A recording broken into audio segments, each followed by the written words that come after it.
give up on this faith. Assalamu alaikum wa rahmatullahi wa barakatuh. Reflections, alhamdulillah, wa salatu wa salamu ala Sayyidina Muhammad wa man wala. So now it's up to you, brothers and sisters. You know, we're moving on this path of trying to get it right.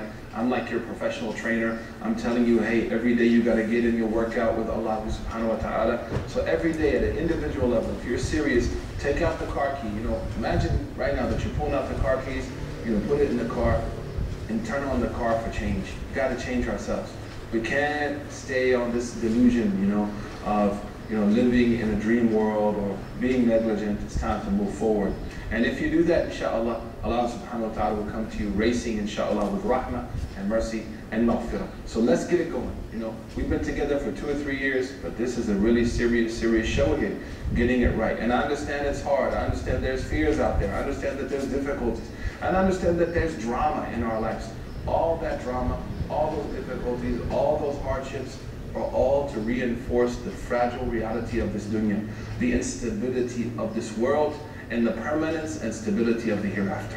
So ask Allah to give us tawfiq, to give you tawfiq, inshaAllah ta'ala. So at an individual level, every day you have to be making some dhikr, whether it's on the way to work, whether it's in the train, whether it's after salah, whether it's walking in the mall. Every day there has to be some dhikr for the heart. Number 2, guard the individual obligations like a banker guards his money. Guard the individual obligations like a banker guards his money. Number 3, begin to increase in good works and knowledge that you can practice. Not knowledge that you can argue with, not knowledge that you can create problems with, knowledge that lends itself to application, right? And now that takes us to the obstacles which are external to ourselves. Number 1 could be the obstacles of home. How many young Muslims try to come back to Allah subhanahu wa ta'ala, or how many older Muslims try to come back to Allah subhanahu wa ta'ala and they find opposition within the home. I know a number of women who put on hijab and people told them, you know, you'll never get married. In fact, their parents would curse them, how can you put on hijab? I know a number of brothers who tried to start, you know, praying, started to stop cussing, watching bad movies. I even know some brothers who stopped drinking and their own family members became upset with them. Hey, guess what? That's the test that you have to go through.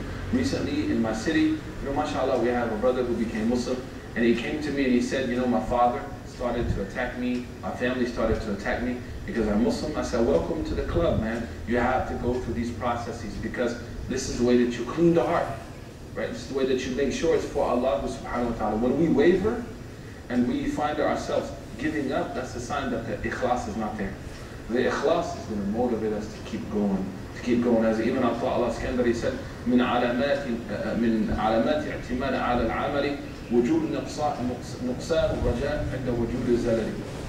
That from the signs that a person doesn't trust Allah is that when hardship comes, they waver. But when someone trusts in Hayy al-Qayyum alladhi la yamut subhanahu wa ta'ala, they'll continue. So families, that's very normal. Look at all the great prophets. Adam was tested with his son. Nuh was tested with his son. Dawood was tested with his family. Yusuf was tested with his family. Maryam was tested with her family. The Prophet Muhammad sallallahu alaihi wasallam, we have a whole chapter in the Quran, Tabbat yada abi lahabin wa tabba, which we explained, was tested by his family. That's a very normal thing. So when you're tested by your family members to see your commitment to the truth, know that this is a prophetic test, The third are our friends. And friends can be a great blessing or a great curse. You know, the Prophet ﷺ gave a beautiful example in a hadith related by Ibn Majah, who said that a friend is like someone who sells perfume or a blacksmith. The person who sells perfume, even if you don't sell perfume, just by being around them you get a nice smell, right? The blacksmith, even if I don't know how to, you know, perform that trade, when I leave the, the shop of a blacksmith, I smell bad. So he said friends are the same, meaning there's going to be residual. Friends are going to leave some type of effect on us, whether it's an apparent effect or an implicit effect. It's going to be there. So the Prophet said, "Al-rajulu ala dini khalil." So those friends who remind us of Allah subhanahu wa ta'ala, those friends who are balanced in their reminding us of Allah subhanahu wa ta'ala, those friends who nurture al-qiyada, nurture a sense of, the feeling of being positive and that you can do it and you can overcome your weaknesses as long as you rely on Allah subhanahu wa ta'ala and encourage you to stay away from the evil. Those are real friends. But those who will sell you out, those who will allow you to do evil and not say anything about it, you should stay away from those people. The Prophet said, "Al-Rajulu ala dini Khalil," the person is on the religion of their friends. And we see the 18th chapter of the Quran in Surah Al-Kahf, which will explain in the future, inshallah, that even there are times when being friends with a dog is better than being with human beings. Because the dog is actually loyal, more so than certain type of human beings. Subhanallah. Now that takes us to the last really obstacle in trying to come back to Allah subhanahu wa ta'ala. And this is deep, man, because this is the ummah of the Prophet, the broader community of the Prophet. It can be an obstacle for many people. One of the obstacles is that young people tend not to feel welcome into masajid. One of the obstacles is that young people tend not to feel welcome in the masajid. When we talk to young people across the Muslim world, there's a sense that they're not really welcome into the community. That's a problem. The Prophet ﷺ, when the youth used to come into the masjid, he used to smile, ﷺ. And his companions, you know, for example, Safwan ibn Asab, radiyallahu anhu Asab, when people would come to him, especially the youth, he would say, marhaban, marhaban, welcome, welcome. He will encourage the young to come to the community because the young are the future of the community. So, first and foremost, at a very simple level, if we're regular masjid goers, we need to make people feel welcome. How do we do that? The Prophet said that we should smile at people, we should say Assalamu alaikum rahmatullah, we shouldn't use salam in a bad way. Once a woman told me, I go to the masjid and I don't say salam to the girls I don't like so they know I don't like them. So I walk right in front of them and I'll see one sister, I'm like, Assalamu alaikum, and the others I just ignore them. A'udhu billah. How could you use salam for that? Salam is the opposite. Salam is for peace, not for war, right? So we should greet people with salam. We should greet people, we should smile. We should make people feel comfortable and happy. The Prophet ﷺ said in one of the most beautiful ahadith, which is from those hadith which guarantee Jannah. He said ﷺ that anyone who brings happiness to another person, Allah subhanahu wa ta'ala will enter them into paradise. Subhanallah, how easy to make someone happy in the right way, of course. That's a way that you can get granted into Jannah. So our masajid should be places that we welcome people. When people walk into the masjid, we shouldn't put them through like customs. Nah, we should embrace them. We should make them feel comfortable. The Prophet ﷺ in Medina, the Christians of Najran, when they came to Medina, they had no place to pray. The Prophet allowed them to pray in the back of his masjid, sallallahu alaihi wasallam. So they even extended to the non-Muslims, sallallahu alaihi wasallam. Now within our community, there's a number of reasons why we have these problems, and some has to do with people who simply want to live their religious authority through others. So they're able to declare who's Muslim, who's not Muslim, who's a good Muslim, who's a bad Muslim, who can be part of the community, who can't be part of the community. Imam al-Ghazali rahimahullah ta'ala said you should avoid these kind of people, because these people are trying to take the authority of God in their own hands. Allah subhanahu wa ta'ala says, فَلَا تَزَكُّوا أَنفُسَكُمْ هُوَ أَعْلَمُ بِمَنِ اتَّقَى. Al-Aqs.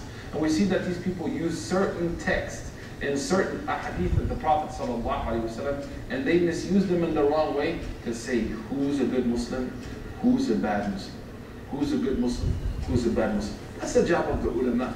That's the job of the fuqaha. In fact, Imam Ibn Ashur al-Tunisi, he said that there should be councils of people who do this, because it's too much trust to give one person to say that. So there should be like a council of ulama that say, you know, maybe this person needs to be corrected, maybe this person has certain issues, but not these fly-by-night flunkies on YouTube who have nothing better to do with their life except grab their camera and talk about who's right and who's wrong, and they have no training. Fame does not equal training. Shuhra la yajlibu al-ilm. Just because someone's fame, la tajibu al-ilm, doesn't mean that they have knowledge. In fact, Imam al-Malik said, La khayra fi shuhr. There's no good in fame. So we see someone on YouTube, we see someone talking about the deen online, that doesn't mean they have the right to judge and authoritate or authorize other people's Islam. It's a problem. The other is that the Prophet sallallahu alaihi wasallam Even in the face of all of those challenges, we have to be strong. The communities are welcoming. There's a bunch of lunatics online talking about people. You know, there's people cursing other people, attacking other people in the name of Islam, in the name of our communities. We have to be strong with istiqamah. And the Prophet ﷺ, he set the best example for us, right? When Abu Talib came to the Prophet ﷺ, and he said to the Prophet ﷺ, the people are worried because you call to this, maybe this, that, and whatnot. And the Prophet ﷺ said, Ya Ammi, oh my uncle, if you put the sun in my right hand and the moon in my left hand, I will not leave you. That should be how we are. We're not living for humanity, we're living for Allah subhanahu wa ta'ala. Those people who harm us, those people who attack us, those people who use text in the wrong way, like 72 sex, 73 sex, and all this stuff, put the sun in my right hand, the moon in my left hand, it doesn't matter. When I see Muslims who do crazy stuff, that we've settled for mediocrity in the Muslim community, at the arts, in our institutions, that shouldn't affect our worship Allah subhanahu wa ta'ala. And how can you survive that? Is by making dua to Allah, sincerely asking Him to open your heart, having a strong support group of friends and those who love you, and building a good community of people around you that are going to increase your iman. So the obstacles could be internal or external, they could be family or professional. The key is to rely on Allah subhanahu wa ta'ala and strive for excellence. We'll be back for more episodes on getting it right here. Reflections, TV Al-Hijrah. Stay tuned for more episodes. Assalamu alaikum wa rahmatullah.